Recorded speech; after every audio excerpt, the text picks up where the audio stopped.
니느웨는 당대 강대국이었던 아수르의 수도입니다. 아수르는 주변에 있는 많은 나라들을 괴롭혔습니다. 그래서 요나는 아수르를 원수로 생각하고 좋아하지 않았습니다.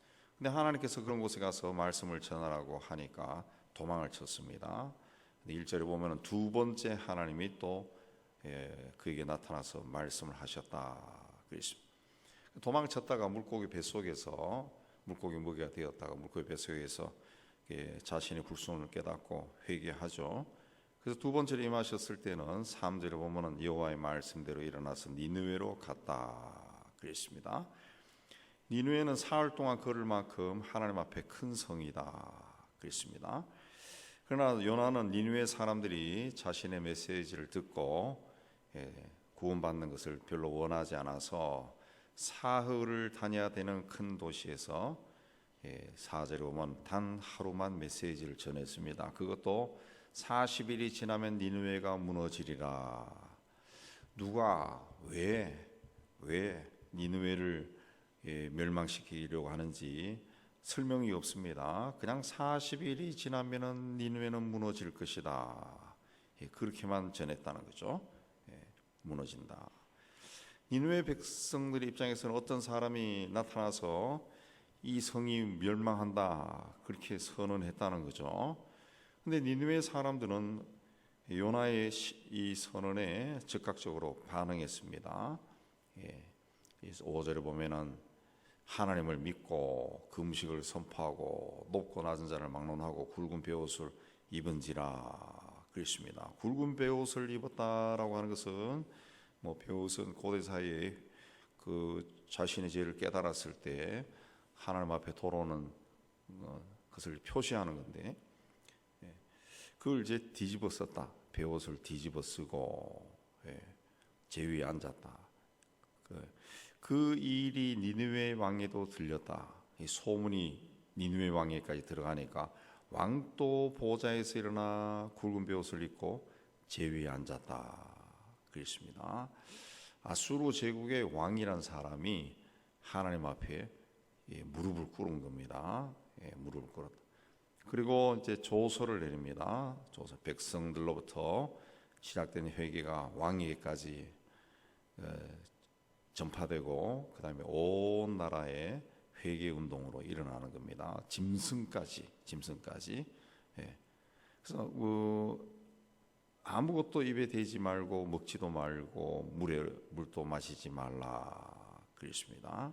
그리고 사람이든지 짐승이든지 굵은 베옷을 입고 하나님께 힘써 부르짖을 것이고 악한 길과 손으로 행한 강포라는 것은 약한 자를 괴롭히는 그런 일들에서 떠나라 하지 말라.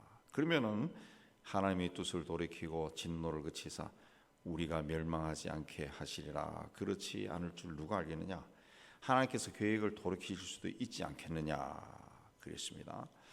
8절 9절에서 니느웨 왕이 하는 말은 마치 선지자가 선포하는 것과 똑같습니다. 그런데 그 선포를 선지자 요나가 하지 않고 이방인의 왕, 그것도 멸망할 나라의 왕이 선포했어요.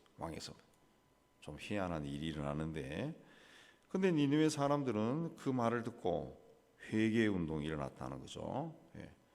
니느웨 사람들이 만일 이 성이 망할 것이다 그런 말을 듣고 피난을 가든가 어디로 숨든가 이렇게 했으면은 또 다른 일이 일어났을지도 모르는데 니느웨 백성들은 회개하는 길을 택했다는 거죠. 그것도 금식까지 하면서 회개를 했다는 거죠. 금식까지. 그러니까 그대로 있다가는 망할 수 있으니까 살려달라고 금식까지 하면서 하나님께 예언했다는 거죠. 그것도 상복을 입고 마치 부모가 죽은 것처럼 상복을 입고 물도 마시지 않고 먹지도 않고 통곡하면서 부르짖었다는 거죠. 그것도 부족해서 집에서 기르는 소나 양에게까지 상복을 입히고 금식을 시켰다는 거죠. 그만큼 철저하게 했다는 거죠. 철저하게.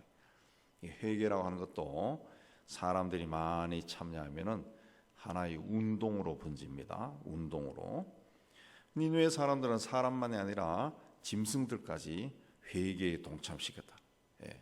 그래서 온 나라가 미물에 이르기까지 하나님 앞에 울부짖었다는 거죠. 울부짖었다 그랬습니다. 소와 양 떼도 먹을 것을 안 주니까 얼마나 배가 고프겠어요. 그러니까 소리를 지르겠죠. 막 울겠죠. 소와 양도 막 울고 사람들도 이제 망할 수도 있다 해서 막 슬프게 울면서 부르짖고 짐승도 소리 지르고 온 성이 온 나라가 난리가 난 겁니다. 초상집이 되어버린 거예요. 어디서 갑자기 나타나다 어떤 사람이 한 말 하나에 온 성이 이렇게 둘둘 벌벌 떨고 초상집이 되었다는 거죠. 그러나 그걸 하나님이 보셨습니다. 10절에 하나님이 그들이 행한 것, 그 악한 길에서 돌이켜 떠난 것을 보시고 하나님이 보셨다는 거죠. 하나님이. 그리고 불같이 일어나던 진노가 눈처럼 녹아버린 겁니다. 그리고 하나님께서 뜻을 돌이키사 그들이 내리라고 말씀한 재앙을 내리지 아니하셨다. 재앙에서, 임박한 재앙에서 벗어나는 길 철저하게 회개하는 겁니다. 또 지금 나에게 임한 그 재난에서 벗어나는 길도 하나님 앞에 나가서 회개하는 겁니다. 회개하는. 인간의 생사화복을 주관하신 분은 하나님이십니다. 하나님. 회개한다고 하는 것은 하나님이 나의 생사화복을 주관하신다. 이 나라의 민족의 생사화복을 주관하신다 라고 고백하는 겁니다. 고백하는 거예요. 그러니까 하나님이 그걸 보시고 뜻을 돌이키셨다 그랬습니다. 이게 회개의 능력입니다. 회개는 부끄러운 것이 아닙니다. 하나님 앞에 죄를 깨닫는 것도 은혜고 하나님 앞에 나가서 내가 죄를 지었다고 고백하는 것도 은혜입니다. 예. 그렇게 회개하면은 하나님께서 용서해 주시고 임박한 재난도 임하지 않게 해주시고 또 이미 재난 가운데 있다 할지라도 벗어나게 해주십니다. 그래서 시편 32편에는 허물의 사함을 얻고 죄의 가리움을 받은 자는 복이 있다. 그게 복이라는 거죠. 복. 예. 아무리 큰 죄를 저질러도 회개하면은 용서받을 수 있습니다. 고대 사회에 악한 일은 다 했던 아수르 제국의 니느웨 성도 회개하면서 용서를 받았습니다. 하나님이 제일 미워하는 것이 죄입니다. 제일 미워합니다. 이거는 죄와는 하나님이 타협을 하지 않습니다. 우리가 잘 믿든 잘 안 믿든 하나님은 죄와 타협하지 않습니다. 예. 죄와 타협은. 그 모세가 부름을 받았을 때 그 이야기도 보면은 하나님이 모세를 순간 죽이려고 했던 이유가 있는데 그러자 아내 시보라가 두 아들에게 할례를 급히 행하였다. 그러죠. 하나님의 법에 어긋나면은 하나님이 사용하는 종이라도 하나님은 쳐버립니다. 그러니까 죄가 그렇게 무섭습니다. 얼마나 무서워요? 독생자 예수도 십자가에 죽일 정도로 무서운 겁니다. 그래서 우리가 죄에 대해서 민감해져야 돼요. 우리가 이 성령으로 충만해지면은 죄에 대해서 민감해집니다. 민감해지고 저절로 겸손해지죠. 겸손해질 수밖에 없어요. 겸손해질 수밖에 없어요. 그래서 신앙생활하면서 목소리 큰 사람들은 그 신앙생활을 제대로 하고 있는 게 아닙니다. 예. 본인이 하나님 앞에 본인의 죄가 어떠한지 한 번이라도 깊게 생각해 본 사람들은 그 하나님이 두려워서도 자기 마음대로 살기가 어렵습니다. 근데 성경에 보면 회개할 기회가 있었지만 회개하지 않았던 사람들 많이 나오죠. 소돔과 고모라 백성들도 그렇고 또 사울 왕도 그렇고 또 가론 유다도 그렇습니다. 회개하지 않았습니다. 자, 이 요나는 마지못해 니느웨로 갔습니다. 사흘을 걸어야 되는 큰 도시였지만은 단 하루 동안 다녔습니다. 단 하루 동안. 예. 그냥 휙휙 다닌 것 같아요. 말도 제대로 하지 않고. 예. 그저 망한다. 40일만 지나면 망한다. 그 말만 했다는 거죠. 아마도 요나는 니느웨 사람들이 자신이 전하는 그 메시지를 듣고 니느웨 사람 돌아오는 것을 원하지 않았습니다. 그냥 한 귀로 듣고 한 귀로 흘려 보낼 것이라고 생각했겠죠. 그래서 대충 했다는 거죠. 그러나 그가 대충 전한 메시지에 온 성이 뒤집어졌어요. 왕을 비롯해서 온 백성들이, 심지어 짐승들까지 베옷을 입고 금식하고 회개했다는 거죠. 이거는 이제 이방인들도 기회만 주어지면 얼마든지 하나님을 믿고 돌아올 수 있다는 것을 보여주는 겁니다. 니느웨 사람들이 요나의 말을 듣고 5절에 하나님을 믿고 그랬다는 거죠. 그러니까 하나님을 믿지 않던 사람들이 하나님을 믿었다는 거죠. 자, 이런 예상치 못한 하나님의 역사는 자기들만이 하나님의 백성이고 하나님을 사랑하고 섬길 수 있다고 생각했던 유대인들에게는 큰 충격을 주었습니다. 충격. 하나님은 이스라엘의 하나님일 뿐만 아니라 그분을 찾는 모든 분의 하나님이십니다. 온 세계 나라와 민족의 찬양과 감사를 받기에 합당한 분입니다. 합당한 분. 요나도 오늘 말씀 보면은 요나도 하나님이 천지 만물을 지으시고 온 세상을 다스린다는 것을 알고 있었습니다. 알고 있었어요. 그래서 자기가 니느웨에 가서 하나님 말씀을 전하면은 이 사람들이 돌아올 거다. 그걸 생각을 했던 것 같아요. 그래서 안 가려고 그렇게 애를 쓰고 가서도 대충 해버린 겁니다. 대충 하고. 니느웨 백성들이 그러나 그 메시지를 듣고 회개하고 돌아왔을 때 그들을 용서하고 심판도 하지 않았습니다. 만약 니느웨가 망하는 것이 하나님의 뜻이었다면 당대 가장 악한 일은 다 했던 아수르 제국, 아수르 사람들이 망하는 것이 하나님의 뜻이었다면 굳이 요나를 보내려고 하지 않았을 겁니다. 하지 않았을 겁니다. 그러니까 하나님은 모든 사람이 망하지 않고 회개에 이르기를 원하시는 분입니다. 또 하나님은 땅의 모든 족속이 너로 인하여 복을 받기를 원하시는 분이. 이스라엘이라는 나라가 존재하는 이유가 세상 모든 사람들이 그들을 통해 가지고 복을 받기를 원하기 때문에 그렇습니다. 사실 그 온 세상이 그 이스라엘을 통해서 복을 받았죠. 복음이라는 것도 예수님의 제자, 결국 유대인들이죠. 초기에는 유대인들에 의해서 세상에 전파된 거고, 그래서 우리도 예수가 누군지 알게 된 거죠. 하나님의 복을 우리가 받은 겁니다. 그러나 하나님은 이스라엘 민족의 10만이 아니라 온 세상을 창조하고 다스리는 분입니다. 다스리는 분. 근데 누가복음 11장에 보면 예수께서 그런 말을 했습니다. 심판 때에 니느웨 사람들이 일어나 이 세대 사람을 정죄하려니 이는 그들이 요나의 전도를 듣고 회개하였음이거니와 요나보다 더 큰 이가 여기 있느니라. 그랬습니다.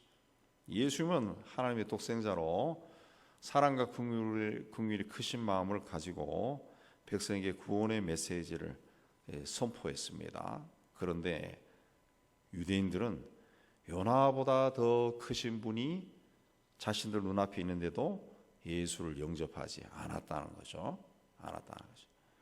유대인들이 경멸했던 니느웨 사람들도 회개하고 돌아왔는데 그 요나가 대충 전한 메시지를 듣고 돌아왔는데 하나님의 독생자가 그리스도가 세상에 오셔서 하나님 나라에 대해서 말씀을 전하고 돌아오라고 이야기해도 당대 유대인들은 돌아오지 않았다는 거죠. 그래서 마지막 심판 날에는 니느웨 사람들이 예수님 시대 유대인들을 정죄할 것이다. 그랬습니다. 예수님 시대 유대인들은 스스로 의롭게 여기고 니느웨 사람들을 경멸했지만 예수님이 봤을 때는 그들이 니느웨 사람들보다 더 완악하다는 거죠. 완악하다는 거죠. 예수님 시대 유대인들이 얼마나 철저하게 하나님을 섬겼습니까? 굉장히 철저하게 열심을 가지고 섬겼죠. 그러나 그들은 돌아오지 않았습니다. 요나가 복음을 전했던 니느웨 사람들은 얼마나 악했습니까? 그러나 그들은 메시지를 전했을 때 온 나라가 다 돌아왔다는 거죠. 온 나라가 돌아왔다. 그랬습니다. 니느웨 사람들은 자신이 가던 길에서 말씀을 듣고 멈춰섰습니다. 멈춰섰어요. 삶의 속도를 줄인 거죠. 줄인 겁니다. 느리게 가기 시작하면서 자신들을 돌아보니까 이렇게 하면 우리 망하겠다 깨닫고 방향을 바꾼 겁니다. 오늘날 또 우리 예수님 시대와 이 시대 사람들은 별로 다르지 않은 것처럼 보입니다. 어쩌면 예수님 시대보다 더 완악합니다. 교회 밖에 있는 사람들은 더더욱이나 교회에 대해서 적대적인 감정이 점점 커지고 있고, 교회 안에 있는 사람들도 주님 봤을 때 참된 믿음을 가진 사람들 보기가 힘들 겁니다. 회개한다고 말은 하지만은 정말 오늘 말씀에 나온 것처럼 짐승까지 회개시키는 니느웨 사람들의 열정은 없습니다. 오히려 세상살이에 세상적인 것을 가지고 누리는데 더 열심을 내고 주님에 대해서는 무관심합니다. 그렇게 건면해도 겨우 마지 못해서 발걸음을 옮기고 손가락을 까딱하는 그런 교인들 이 땅에 교회에 가득 차 있습니다. 이 우리나라가 이 교회들이 참 그런 게 문제인 것 같아요. 문제. 어떻게 보면은 저는 미국 교회 종종 이렇게 보지만은 미국에 있는 교회들이 더 복음적입니다. 더 복음적이에요. 저도 그런 이야기 많이 듣는데 미국에는 일반 미국 교회도 그러고 그 한인 교회들도 이 한국에 있는 교회들보다 더 복음적이고 더 성서적이고 더 열심히 있고 그래요. 그런 풍요로운 나라에서도. 근데 우리는 왜 그럴까? 우리는 이제 풍요의 기간이 너무 빠르게 돼서 그런 것 같아요. 너무 빠르게. 한 20-30년 만에 그냥 확 올라가니까 사람들이 그냥 정신이 없어진 것 같아요. 누리고 살고 싶은 그런 마음에. 미국 같은 경우는 몇백 년에 걸쳐서 서서히 올라섰으니까 그 과정에서 또 그 나라는 건국 때부터 지금까지 끊임없이 전쟁이잖아요. 전쟁. 주변에 사람들이 죽는 걸 계속 보면서 이 하나님에 대한 그 신앙이 굉장히 점점 더 깊어지는 것 같아요. 예수님 앞에 나가서 회개할 때 어둠에서 벗어나 하나님의 기뻐하는 그런 삶을 살 수가 있습니다. 우리는 내게로 돌아오라 주님의 음성에 귀를 기울여야 됩니다. 부르심에 합당한 삶을 내가 지금 살고 있는지 살펴봐야 됩니다. 정말 하나님 앞에 순수한 믿음으로 정결한 자로 서 있는가? 이번 사순절에 여러분의 삶을 살펴보시기 바랍니다. 내가 평생 교회를 다니며 신앙생활을 하고 있는데 정말 주님의 마음에 합한 자가 되어서 교회를 섬기고 있는가? 또 하나님이 돌아오라 했을 때 그 메시지, 그 말씀에 민감하게 반응하고 하나님 앞에 서고 있는가 돌아보시기 바랍니다. 그래서 다시 한번 하나님 앞에 자신을 세우고, 어떻게 보면은 주님이 오실 때 모든 징조가 더 선명하게 드러나고 있는 이 시대에 하나님 앞에 온전한 모습으로 서서 하나님의 뜻을 이루어가는 여러분 다 되시기를 주님의 이름으로 축복합니다.